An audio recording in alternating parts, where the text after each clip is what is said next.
Shalom, Shalom, Shabbat, Adonai. Welcome to the Sixth Exodus program.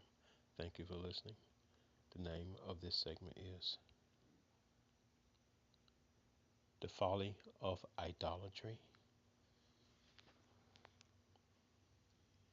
I'd like to read to you the book of Isaiah, chapter 44. Let's begin. There will be no comments at the end. Perhaps there will be comments intermittently. They are not planned at this time. Nevertheless, let's begin reading. Yet, now hear, O Jacob, my servant, and Israel, whom I have chosen. Thus says the Lord that made thee and formed thee from the womb, which will help thee. Fear not, O Jacob, my servant, and thou, Jeshurun, also pronounced Yeshurun. I will pour water upon them that is thirsty, and floods upon the dry ground. I will pour my spirit upon thy seed, and my blessings upon thy offspring, and they shall spring up as amongst the grass, as willows by the watercourses. One shall say, I am the Lord's, and another shall call himself by the name of Jacob, and another shall subscribe with his hand unto the Lord, and surname himself by the name of Israel. Thus says the Lord, the King of Israel, and his Redeemer, the Lord of hosts. I am the first, I am the last, and besides me there is no God.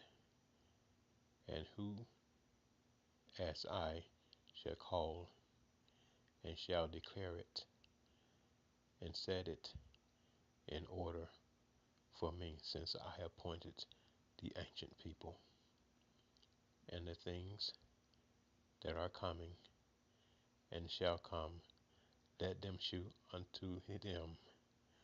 Fear ye not, neither be afraid. Have I not told thee from that time, and have declared it? Ye are even my witnesses. Is there a God beside me?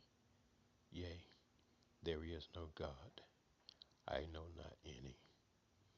They that make a graven image are all of them vanity, and their detectable things shall not profit, and they are their own witnesses. They see not, nor know, that they may be ashamed.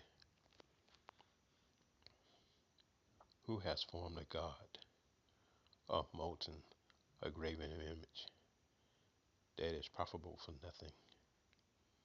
Behold, all his fellows shall be ashamed, and the workmen, they are men, let them be gathered together, let them stand up. Yea, they shall fear, they shall be ashamed together. Okay, let me stop there and I'll start back with verse 12 after I make a few comments. Believe it or not, most of the world is worshiping idols right now.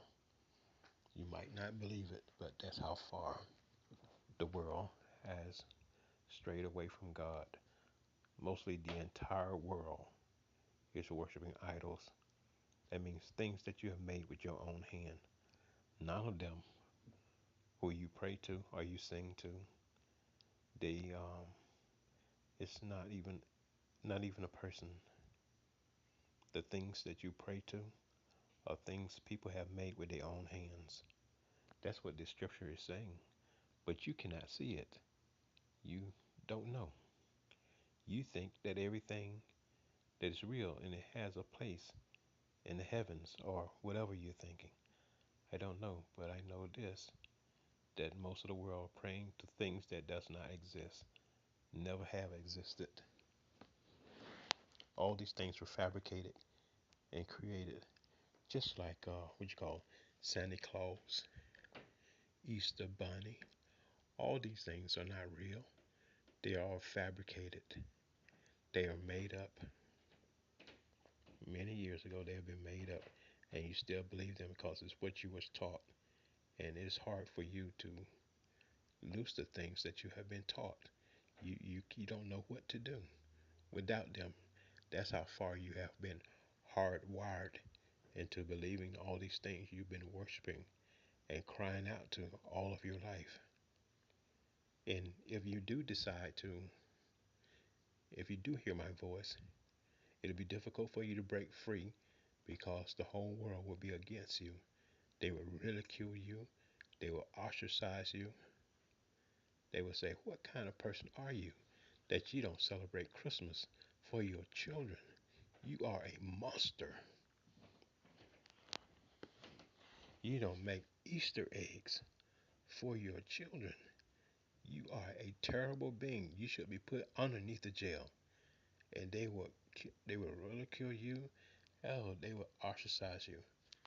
They will say, "Oh, what a deplorable and a despicable person. What personality where you come from?" They will say to you that you are not even patriotic. They will say, "Oh, what a despicable person. No one should love a person like that." Well, this is how things are. But nevertheless, the Lord is saying here that all of them will be ashamed altogether. But you cannot hear my words. You can only hear when Christmas is coming. That it's time to go into your wallets and buy and do the same thing you've been doing for years. Let me continue with verse 12. Because correcting these days seems like you're getting on people.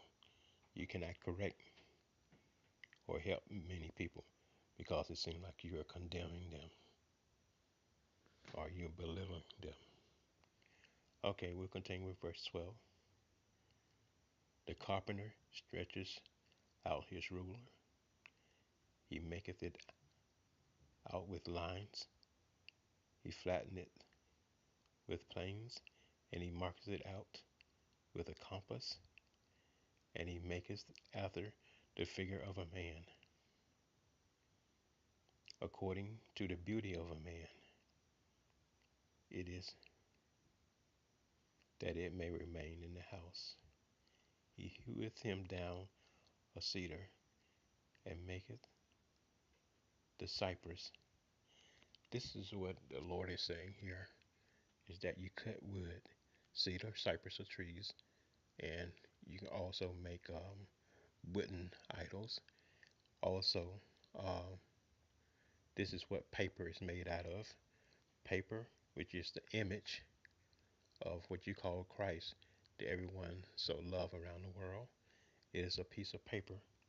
And the Lord is saying here that it's made out of cypress, oak, and cedar, made out of paper, which is wood.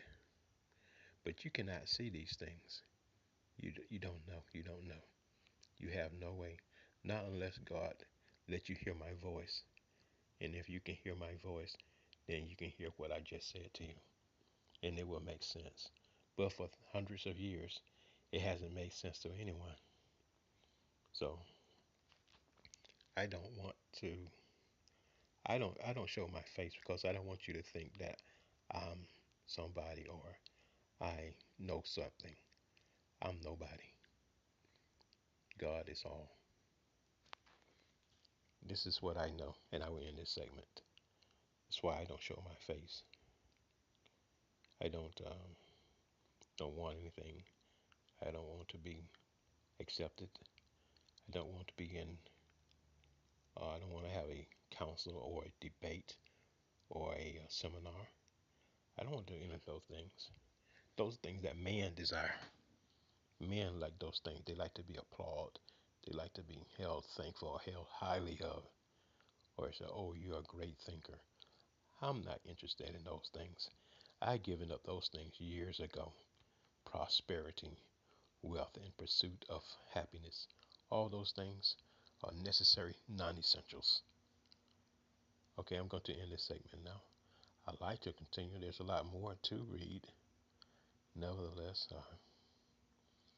I spent more time talking than reading. It's not my objective. Nevertheless, let me finish this little part here.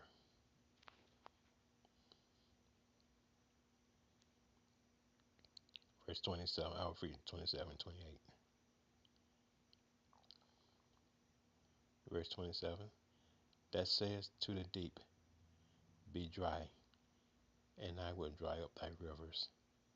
And says to Cyrus, he is my shepherd, and shall perform all my pleasure. Even saying to Jerusalem, thou shalt be built, and to the temple the foundation shall be laid. Okay, now I'm going to end this segment about the folly of idolatry. Thank you for listening. And don't think I'm chewing you up or chewing you out, but I just want you to hear or see what I see. Okay, thank you for listening. Have a great day.